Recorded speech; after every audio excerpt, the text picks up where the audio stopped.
Tamam dostlar, menде жаңағы бірінші видеом өшкен жоқ, тоқтап қапты, уақыт алыпты онан. Одан кейінгі монтажбен қоса қоям ғой. Сол үшін екінші видеоны сразу бастап кеттім. Енді жап-жаңа қолым АК алып алдым, АК-ға патрон Х-8 дейді. X78 керек емес, атсамам X78-мен. Ну, жалпы хед нормально шығады. Жоқ, бірақ АК сияқты шықпайды да, X78-мен хед. Мына нормально керек қой достар. Басына хед қатап жүрейін ба? Өлтірдім достар. Мына кәдімгі шынайы мен сияқты игрок екен. Секіріп жүрді. Так. Енді мына жаққа посылка түсті, посылка емес, жаңағындай дроп. Дропта пулемет жатыр, 7 аққан адам қапты.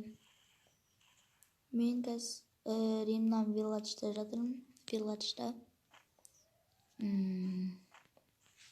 Там 5 килл енді менде. Аптечка жейінші, аптечка жемей. Осылар жаңа маған тиісіп жатыр еді.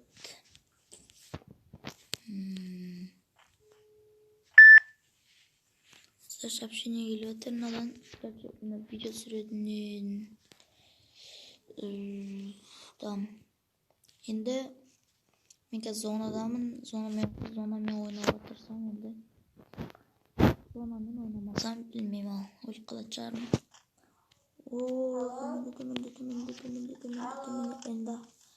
Енді бір адам келіп отыр, басына хед жабыстыру керек.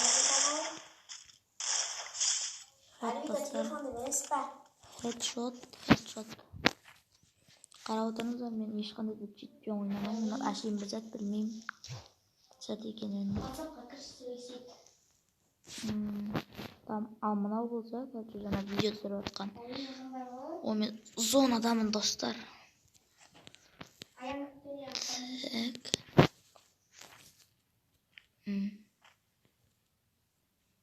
Так, мен зонамен ойнауға тырысамын. Зонаның ортасындамын. 4 аққан адам қапты. Менен басқа 3 адам бар екен. Ана жақта 75 градуста атысып жатыр. Атысып болыпты, енді бір адамды өлтіріпті. Артынан барып қадап кетеміз. Максим дейтін адамнан. Менде 7 килл, 1-ге 1 қалыппыз достар. 1-ге 1 ол шынайы игрок болуы мүмкін енді. Әне келе жатыр достар. Басына хед жабыстырып жүрейік. Достар, топ 1 алдық. Топ 1. Молодец. Топ 1 алдық достар. Достар, топ 1 алдық. Достар, сау болыңыздар. Давай, лайк бас, каналға тіркеліп қойыңыздар. Мен енді видеоны стоп